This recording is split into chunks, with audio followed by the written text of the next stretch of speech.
Hey everyone, Adam D here, coming to you from the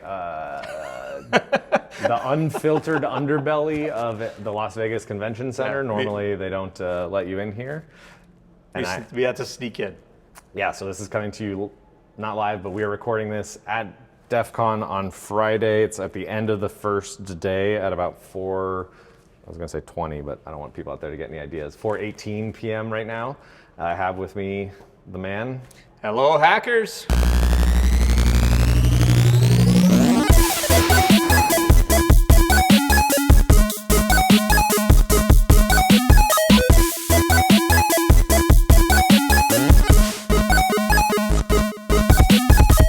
CTF Radiooo. That's all you need to know. CTF Radiooo. That's all you need to know.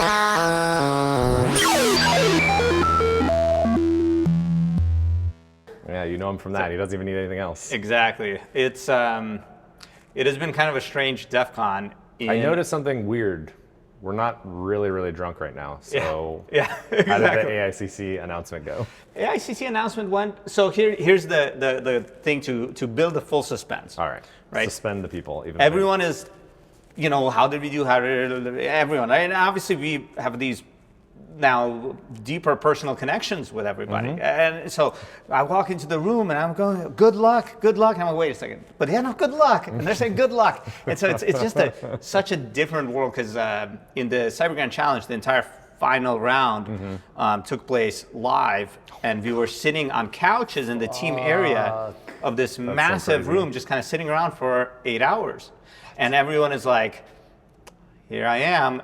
And there's the enemy, and there's the enemy, and there's the enemy. And by the end, it was like, hey, let's talk. But really, it felt very it's hard different. to make small talk and connections when you're so nervous about what the outcome is. It's just like, And that base hadn't been there, like the connection. So here, that was cool. We show up. You ran in last minute because I didn't know where it was, and yeah, exactly. So like the knee surprised me yesterday by being like, your challenge is CPU intensive, and so it's going to be the first challenge that launches. So it can go alone, yeah. So we can check, no, so they can test load and everything and make sure that if it broke anything else, it would work. And I was like, okay, great, cool, exactly. Right, so then anyways, we ran in, everyone sits down, they start talking, and then eventually they start putting out anonymized statistics. When they put out the anonymized statistics for the CRSs, different CRSs on one row, and on every row, and then on the columns is the vulnerability types that they were able to find, and one row is blank. Yes, so did not find any of the synthetic vulnerabilities. One CRS suffered the fate that everyone dreads, and that is we created this crazy, complex, powerful system, and their system was crazy, complex, and powerful, something went wrong, and it's likely something small, but the systems can't recover from stubbing their toe, and so the moment all the teams saw that, everyone was saying, "Oh God, that one fucking last bug got us." Right, and so the rest of the time, it turned out please let us have won $4 million. Please let us do. Oh my God! Please let us not have crashed. Please let us not. Yes. And so then, when it turned out that spoiler alert, we did not win. That's why we're any not of the super top drunk. three. Exactly, and we're not. Maybe it's spoiling that we weren't that last team because we're also not super drunk. Exactly. When it turned out we weren't the last team, we're like, okay, phew. But the last team are great people. We've interviewed them on the podcast, and they had an amazing cyber reasoning system. And I found like O-days. Like their system did find O-days. So by that we were like, oh no, somebody did horribly, like didn't work. But actually they did find stuff. Yes, and so even that, it just then kind of something happened and it seized up. So I went and found them afterwards, and I just hugged them. That's great. I'm glad you did that. So that anyways, Shellfish got 5th place. Yep. It is not a paying position, unfortunately. So we only have the 1 million left. You know, don't have an influx of awesome new sushi money. But given how that announcement, that roller coaster ride, because there were other things. It's like, you know, I think they announced achievements, basically. Yeah. They had 2 achievements per team that they went through, and so these were badges that they had done, and some of them were really cool. Like, I think the Shellfish one that was super impressive was we were the most accurate on patching, like over 95% accuracy on patching, which is wild. Which, quite frankly, is crazy because there's no way that's worse than humans. Because I have patched software, and I've patched software in tense situations, and I've patched software in non-tense situations, and probably in tense situations, I have a success rate of probably 30%. You should probably leave it unpatched. And in non-tense situations, maybe 80, I don't know, but like not 95. Yeah. That's crazy. Exactly. Yeah. So that was great. The other thing, it was, you know, being able to talk to the teams and understand the systems. Like, just like you, I was like actually genuinely happy for the teams when they went up there and collected their giant checks. Yeah. You know, and you also understood their system, so you could see that like Theory had some achievement that who got 3rd place, which is incredible, right? Yeah. And they got an achievement that was something like the least amount of some dollars spent or something. LLM credits per bug found. Yeah, which when you remember, like, wait a minute, no, they're the LLM heavy one. They should be hard in that. And so talking to them afterwards, they're like, when we saw that, we were thinking, oh no, we're the ones. We were the one at the bottom. Yeah.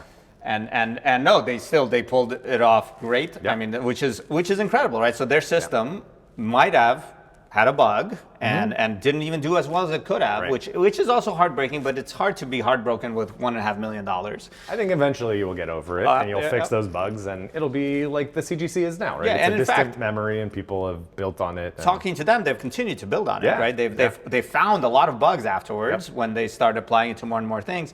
And they are, and actually that holds for every team. Yeah. You know, Shellfish, we're taking parts of our CRS and evaluating it scientifically, you know, these individual components. Right. Like, oh fuck, you know, this doesn't work. So I'm sure every CRS had some factor that was very hard to quantify. Probably and except even for one understand. team. Yeah, probably except for one team. Hopefully. But that is like how much, you know, a reduction in efficacy factor that their CRS is like, you know, could have done X times better or whatever, some percentage. But that's, so 3rd place, Theory. 2nd place was Trail of Bits. Yeah. Which, if you remember, listeners, they focused on having a functional CRS at all times, and you know, always had a minimum viable product that they expanded and kept running. Yep. So that was that clearly paid off. That was awesome. And 1st place, Team Atlanta. Absolutely crushed it too. That's like, and yes, not just 1st place. Not squeaked it out. No, this is not. Yeah, it wasn't close. I think it was like, it looks very clearly like it was. It just 150% of the something like that. Like they were over 300 points in the end, and the 2nd and 3rd had 219 and 209, something like that, right? Like not exact numbers, but you know, they really blew it out of the park. And I remember when we interviewed them, because they had one of the most unique designs where they had these 3 cyber reasoning triple systems. CRS and redundant, not just redundancy, but there was design level redundancy where the CRSs themselves different were approaches. different approaches. And we and they had the academic side of the team, and then they had a very, very powerful engineering side of the team from Samsung. So the academics from Georgia Tech, engineering from Samsung, and that I remember when the podcast finished. After every interview, Adam and I would call each other, and we were like, "Whoa, they're so crazy!" And Adam calls me, and he's like, "I'm scared, man." Yeah, I was after that one. That many professional engineers full time on this effort. I'm scared. Plus with the strength of the research. Like, I mean, I know Taesu, Yeah, I yeah. know the cool research Yeah. that he does in this area, like, and the fact that he was directly leading the team. With and the integrating, he's directly integrating. Yeah. So that, I mean, I think it's a great example of very good, almost like built-in technology transition. Because at Live, they were inventing this stuff. Again, they were the only team that had fine-tuning of a local model, for example, And to who help kno- them you know, analyze. It'll be super interesting Yeah. tearing these things apart, doing kind of ablation studies, understanding what components did what, how their multi-CRS approach worked. Maybe one of their CRSs was maybe each individual CRS was actually worse than the other teams, but combined, that's what got them there. So that's very, very interesting result. I mean, would have loved to win top 3. I think probably I don't know, how do you feel? I feel fine just because I've been so stressed about this challenge and the Yeah, fact with that DEF CON, my CTF. challenge seems to be holding water, that I honestly haven't had a ton of time to process. I mean, I think, like, even after the announcement, I actually, when Theory was 3rd, I was like, okay, I think we're fucked.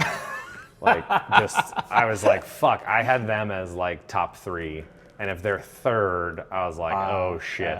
And then after the Trail of Bits announcement, I was like, it's either Team Atlanta or like, it's just like, I was hoping, but So I think, I'm very proud of the team, the system that they built. Like, I think those are the important things in being here, and especially seeing the team as like, hey, this isn't the end of the line. It's like the start of a process. So, and seeing like the strength of the patching. Like, I think that, there are definite, insanely cool things about the system and the approach. That's awesome. I think in terms of our system specifically, like the patching, 95% patch rate is insane. Yeah. Patch success rate, like that the patch was correct, didn't break functionality, etc. The other thing is, in our kind of follow-on experiments, the O days popping out are really exciting too. Yeah. So I mean, I'm very, very confident about the quality of the system. I think it's very cool. In terms of the placement, I think in the Cyber Grand Challenge, and I feel for the students more in that as a student you have a much more localized view of the space, and so our approach didn't win, and thus that's such a big impact from our vantage point, right? Like, as a student, I wasn't talking to the other teams, I wasn't, but I think we're because we deal with more of the space, I'm very excited. Hey, look how well this approach did, and now 100%. It's open source, and we can. Yes, and everyone's system is open source. So exactly. As you go forward, like, people are going to learn from and take the approaches that other teams have done if they continue to commercialize and progress their CRS. Andrew mentioned in his talk that there's funding opportunities, it sounds like, for the team, so that's great. That's to to continue keep pushing this stuff forward. Like, I think, and maybe it's because we have a step back in terms of weren't super in the weeds on stuff, but also the perspective of time, right? Yes. We've kind of seen this stuff over the decade. You've seen personally how the CGC went up and down, and what happened afterwards, and so. Exactly, and I also saw in the CGC the awesome impact that 4th, 5th, 6th, and 7th place continued to have. Yes. Which I think is very people hard. that didn't qualify, like Trail of Bits. Exactly. I think it was like or lacrosse. Yeah. They had an incredible impact in cybersecurity in succeeding years, and then they all showed up to this competition, and so it's hard to convey that to the students. Yes. Because maybe you are right now, but hopefully, it's one of these things. Like, you can tell people this, but like, their emotional experience is going to be different, and so that's just the way it is sometimes. So my family was all watching the live stream. Oh, so was my family. They were texting me, and they were like, "Oh, great, you guys got best telemetry." I was like, that was actually an insult. Well, telemetry. I mean, not like an intentional insult, but like, of all the awards you could get, Okay, yes. I would much rather we found the most. But me and most you, CVEs. because of this telemetry, have receipts printed by the artificial receipt printer. I don't know of the that final DARPA has push. that. I don't know that that's what that's based on. But yes, we do have our. Yeah, I don't know what we were sending Scrolls. to DARPA actually, but yeah. So the family was, that my mom texted me afterwards, and she's like, "Don't be sad," and I'm like, "I'm not sad." Yeah, I'm actually not either. I think it's like it's a. It would have been great to win top three. I would I be super ecstatic if we had won? Absolutely, but yeah, we would have definitely been a lot more. This would have been more crazy. But I haven't even eaten today. okay, well that's silly. You should fix that. Yeah, that was not on purpose. David Brumley gave us the organizers. He'd set it up in advance. He's getting us lunch. Yeah, that's because he's a classy guy, and you great guys guy. are important. No one's getting DEF CON Academy lunch. Huh? Where's DEF CON Academy's lunch? You're organizing this. I You're should've- responsible I for should this. have organized the Looks lunch. in the camera. Now that What? you think about it, yeah. Anyways, I had a pickle. Okay. It's not that great. I haven't eaten Speaking at all. of Zardus's pickle, we should probably break here, and maybe we'll hopefully record. Okay. A lot of cool stuff coming, maybe in this same episode or maybe in different ones. So we're planning to close out the AIxCC coverage. We're going to talk to big people in the AIxCC, millionaires, newly minted millionaires. Newly minted. I love it. It's going to be awesome. So stay tuned. Yeah, now when you go to visit the Georgia Tech Team Atlanta building, because That's they right. they get to name the new building that they're going to build with all that money. That'd be great. Be good. All right, see you at the next whatever we end up doing. God damn it. All right, hey everyone, we're here now, still at DEF CON.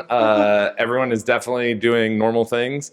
We are super excited to kind of cap our AIxCC experience by having the originator of the AIxCC and the finisher of the AIxCC. I don't know if that's Opener, yeah, closer, the visionary. Yeah. So we have Perri, who actually started with us when she announced it 2 years ago. So she's a returning guest on the podcast. And we have Andrew Carney, who's here with us. So maybe we can have you quickly introduce yourselves. And Perri, you go first. So my name is Perri Adams. I'm the creator of AIxCC. But actually, I got my start playing Capture the Flag What? against these guys, both as another team and against them when we were a team and they were the organizers. Wow. Against that, the latter one is really against.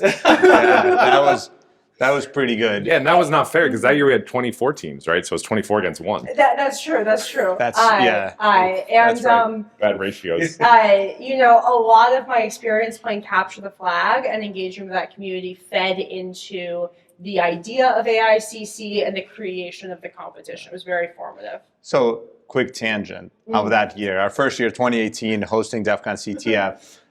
We have 24 teams, and that means that when we launched, without not really knowing what we were into Or doing. yeah, immediately everyone started hammering on the infra, even though the rules say you don't hack the infra. Right. But people will still find bugs and report them to you, which is really nice.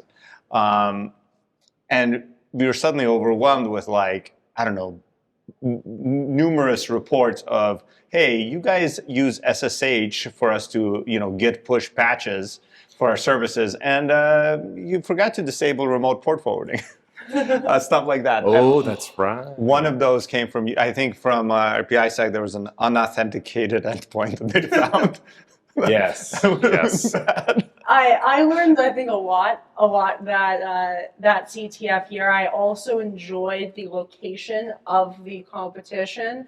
One thing I remember is just how bad the internet connectivity was. Yes, we learned a ton. And I got, contrary to most CTFs, a lot of exercise running USB drives from the suite to the floor. Oh, the sneaker yeah. net. Yep. Yeah. So that was good. Which another bit of CTF trivia, the sneaker net approach to CTF specifically was, as far as I know, pioneered by Team Samurai to win DEF CON in Legit BS's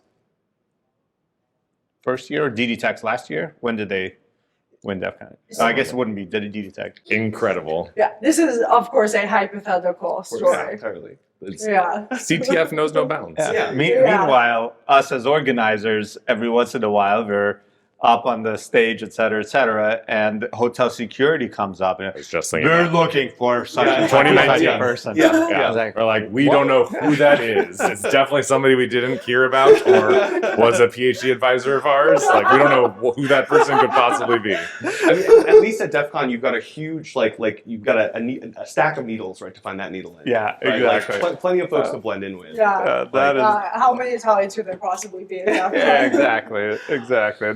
That's the kind of beauty of DEF CON in some sense, which is kind of might bring us eventually around to AIxCC. Well, first though, Andrew, you also got a little bit of your start playing CTF. I did. So what year was Shellfish like first formally a team?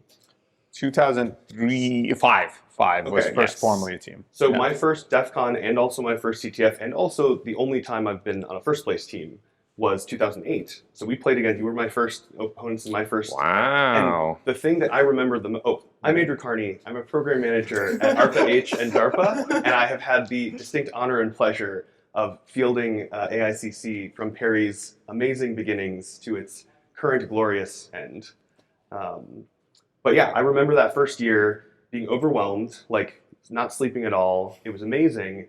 And the coolest part, though, was immediately after the finals were announced, or the results were announced, all the teams just got together and immediately, like, obviously some people had known each other for years, and everybody just started sharing stories. Like, it was an immediate kind of like hot wash of everything that happened, and everyone was like drinking and hanging out, and like it was just so lovely, so collaborative, and that was really just such a lovely intro. I mean, also after that, like no sleep, 72-hour. Oh yeah. It's like the delirium of happy of just being done Yes. and also winning. And yeah. So the internet shenanigans that I was most involved in before I stopped playing, when they moved to the Rio, the internet connectivity in the conference center was terrible because we'd had a couple of different previous systems to try to get passable internet to the table. Such a universal problem. So we actually came out early, looked to see if we could do point-to-point from other hotels, and got some different microwave setups. Rented some commercial point-to-point systems to see if we could actually create a point-to-point network with like a small number of hops to actually get connectivity to the floor. This is how they do high frequency trading. I mean, it did not work, to be clear. We relied primarily on This SQL. is The only successful version of CTF internet, hypothetically, that I ever saw, hypothetically. Somebody did. Somebody was, so the mini bars and hotels, if you take anything out of it, it's connected to the internet, and there's FridgeNet is what we Yes. called it. Yeah, FridgeNet. I mean, somebody called it. I don't know. Someone called it. Whoever did I've heard it. FridgeNet, whoever did FridgeNet, hypothetically, A+. What's the bandwidth like on FridgeNet? Like, It's is it- better because it's wired. Oh, that's nice. Yeah, That's great. yeah. So our story is 1 year. It was This is probably hypothetical. 2011. Actually, I'm fine with this because it was it was in the room. So we had really bad internet like in the room at the CTF, and so we scoped out other rooms, found a talk room and an Ethernet jack, and then ran a giant cable just around. And then we had the best. It was like Yeah, the it was best amazing. experience we've ever had until Dustin came over and yelled at us. So it's like, you need to take that cord out, or I'm just DQing your entire team. Oh man. It wasn't as funny as the year that someone kept finding Fantas hidden in these wall panels in the What? hotel. Wow. That was someone on your team. Yeah, they're just wall panels. You take them out. Phantom? No, Fantas. Just like cans of like Fanta. That's pretty good. Just Yeah. stash there for Yeah. rainy day. Emergency Fanta. How long does Fantas last? I feel like this. All right, Okay, all right. So enough about that. I was going to say. AIxCC. This We've is, established We've that- established our cred. Exactly. exactly. So what networks have you hacked on, people? Maybe you too could be create a giant competition. Okay, so looking back, maybe we can, because we've talked to all the teams in the finals. We had the announcements. There's been a lot of great events that'll be online and talks recorded. So what, from the, either capture the flag hacker perspective, so maybe Perri, we can start with you. How did you see the results, like looking back? Like, where are we now compared to where you started and thought about this 2 years ago? Well, actually, when putting together the competition, every time an idea first comes into being, there's a lot of perspectives on that idea. And so this is 2 years ago, and it's maybe hard to remember, but there was a lot more skepticism of AI, Oh, and yeah. especially as AI applied to program analysis than there is today. And so actually, when we started the competition, there was a lot of feedback that AI wouldn't be effective, that this was a hype, this was jumping on a hype train, and that this was a waste of time to pursue AI for vulnerability discovery. AI was also much less effective Oh, yeah. 2 years ago. But if you look at those trend lines, right, extrapolation is always a dangerous game.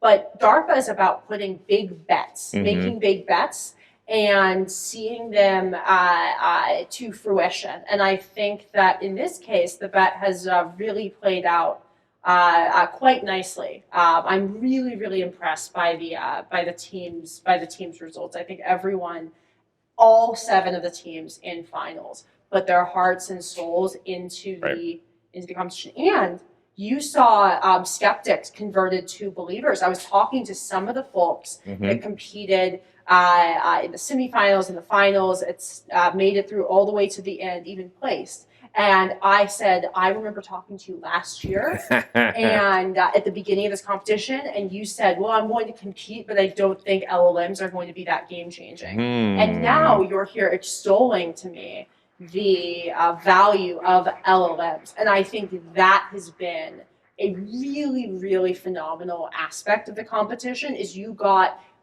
experts in their field in program analysis to embrace with alacrity this new technology by making it, gamifying it, and putting significant prize money on the line to make it worth it, and then bringing in those AI experts into the challenge as well. Yeah, great.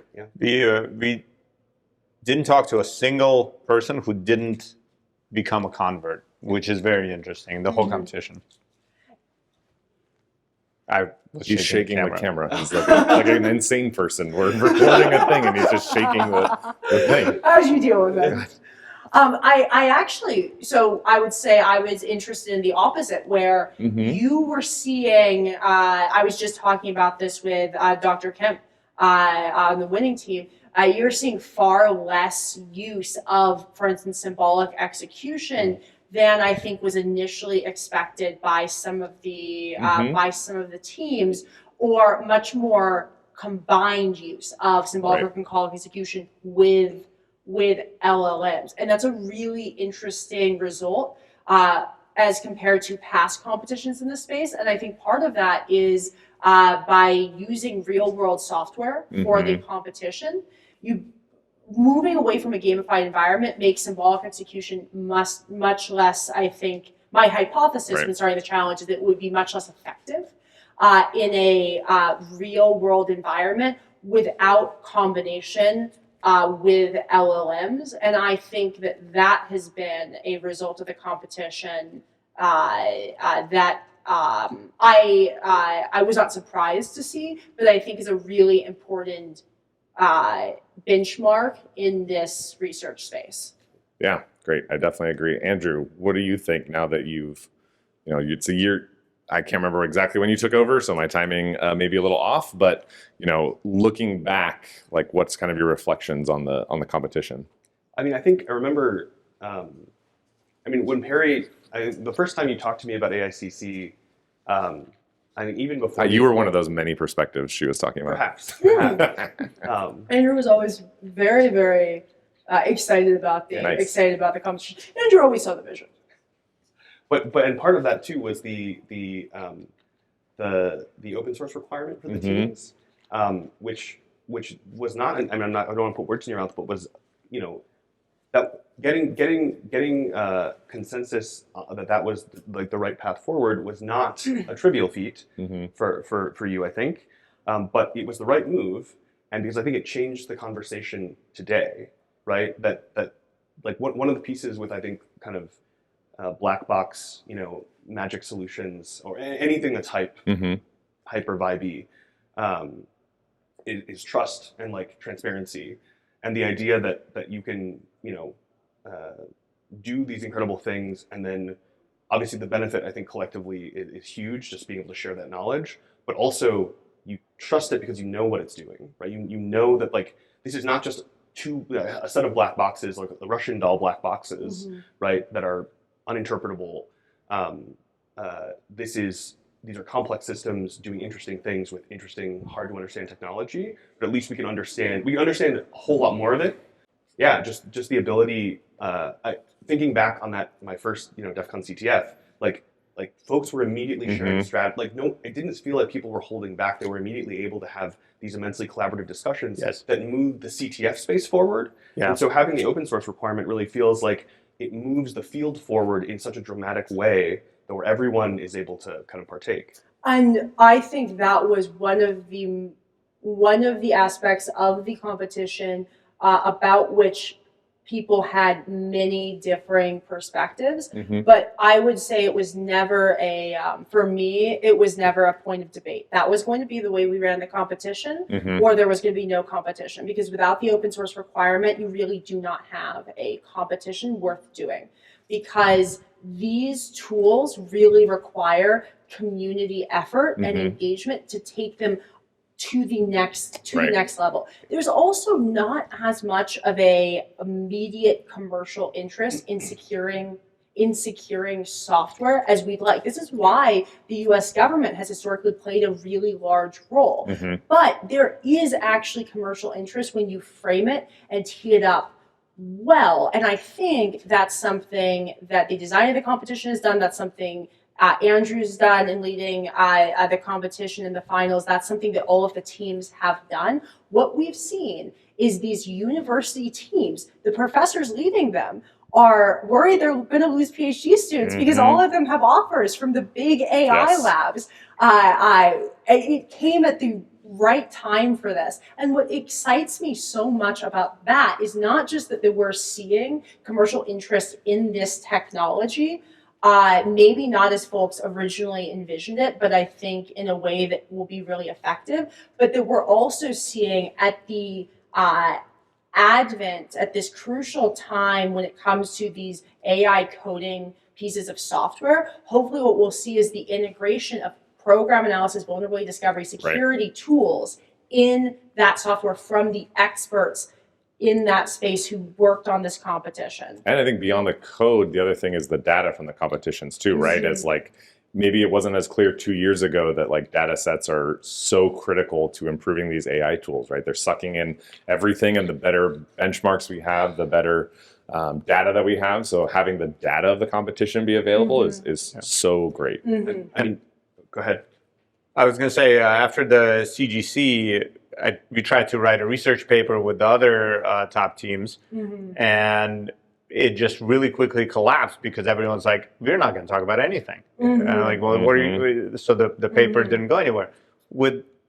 That was at the CGC with AIxCC, like this season of CTF Radio, everyone's talking about everything. Yeah. It's amazing. Open science, I think, is really important. And I think what we've seen more broadly in the AI space is that there's a huge amount of what makes a good commercial product that goes into the productization, the infrastructure, the work that goes into commercializing it, and that's not something that a gamified environment is going to do. So even if you have this open source technology, this allows folks to then go and build a really effective product. And since we're here at, I think Andrew mentioned this, we're here at DEF CON, right? This is a very, like, you said, the CTF players were sharing information, but that's also, like, the point of DEF CON is to come together, share research through the talks, but also informally. So I think that synergy is very... I think one of the interesting, distinctions too for AIxCC is private benchmarks. So one of the issues with LLMs is, and a lot of the papers, not throwing shade on any particular researcher, but papers, even like model pinning is not sufficient. Like it's really hard to actually use publicly available data to test the true capabilities of the models. And so private benchmarks, like the way that the AIxCC challenges were developed, where the teams had no foreknowledge of the specific challenges in finals, none whatsoever, I think that was like, we gave you the hardest form of the problem in a lot of ways within that kind of gamified environment.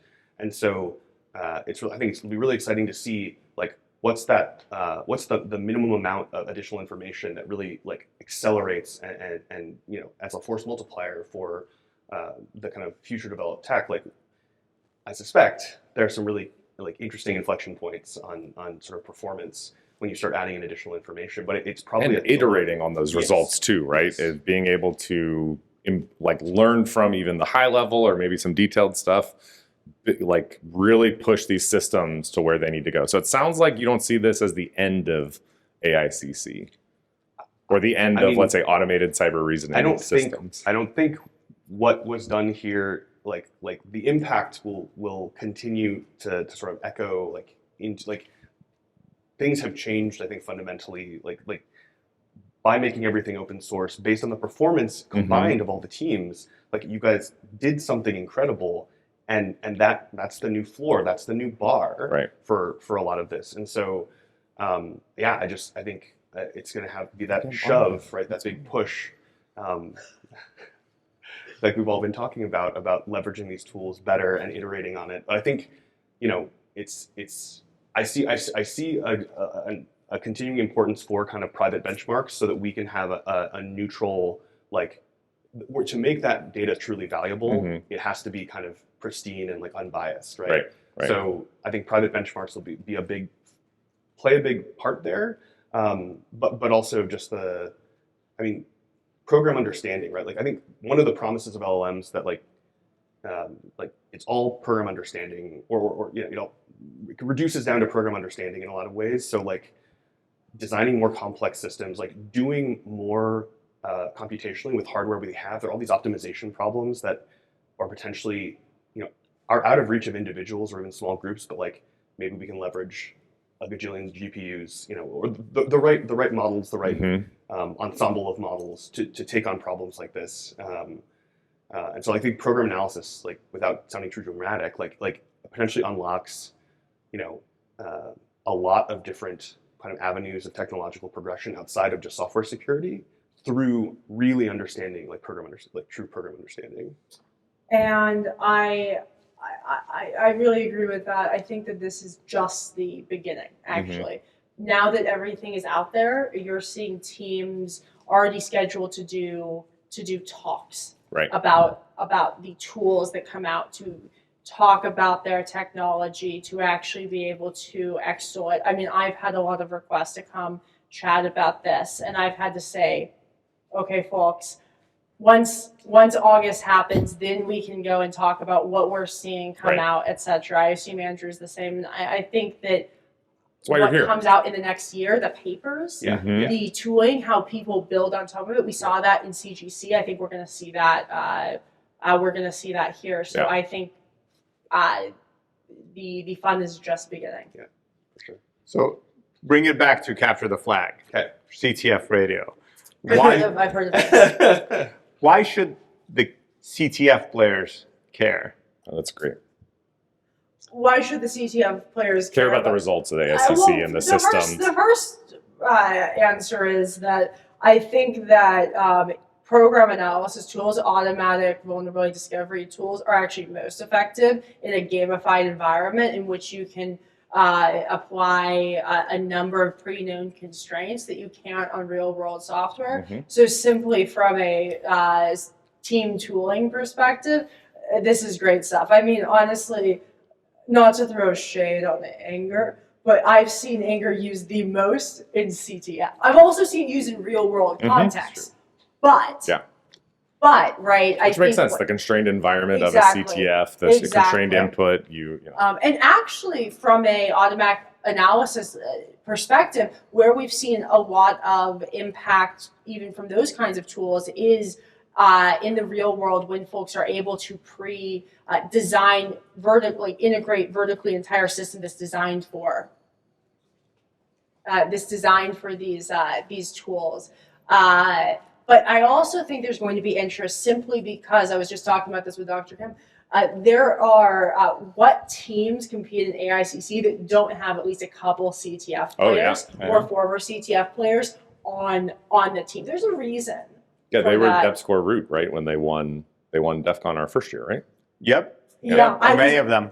Yeah, Or s- yeah. I mean, not everyone, but Well, a there's huge overlap chunk there. of them. And that's what I'm Big, saying. big yeah. overlap. Yeah. Mhm. I think the other reason perhaps is that CTF organizers have also seen the competition results, and if past CTF organizers' choices on making players' lives hell are any indication, I suspect there will be some seriously interesting challenges that have leveraged the technology either in their development or potentially as some live element. I don't know. I could see a lot of ways to really challenge players with CRS flavored. Or the opposite. When I wrote a challenge 2 years ago for DEF CON CTF, it had some annoying RSA math in it that makes it really actually difficult to automatically analyze a program. So I wouldn't be surprised if we see more of that. Yeah. More of that as well. We saw it with the emergence of anger. So Mhm. suddenly reversing challenges Yeah. being very different to Mhm. defend themselves. The interesting thing with that was anger evolved, and you could use it very cleverly to bypass a lot of these so-called protections against it. I think we'll see that at DEF CON Quals this year, ChatGPT straight up solved a crypto challenge for us in a one-shot way. It was absolutely unhinged to see. So I think that's going to be very interesting. I don't know if you heard this rumor. I won't name names because maybe they want to talk about it on their own terms. But one of the AICC cyber reasoning systems is being used at DEF CON CTF. That is not surprising at all. Wow. It's, Good luck to them. All right. Well, we have to let Perri and Andrew go. So thank you both so much for joining us. We really appreciate it. it. Lovely. Pleasure. And thank you for your service to the community. I think that's the other aspect. Building something like this takes a lot of time, sweat, tears, effort. I know there was a ton of work that you both put in to make this happen. And so I think the community is going to benefit and going to continue to benefit from it. So thank you. And thank you to the two of you as well. I think you two have done quite a bit for the community here as well. We're trying. All right. See you, everyone. Goodbye, hackers.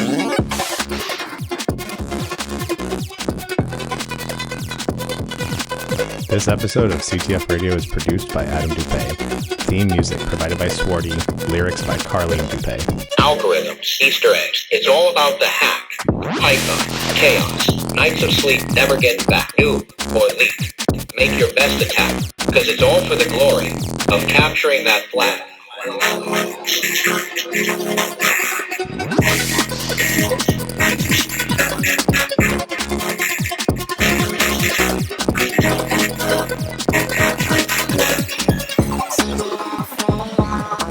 That's all you need to know. CTF Radio. That's all you need to know. CTF Radio. That's all you need to know. CTF Radio. That's all you need to know.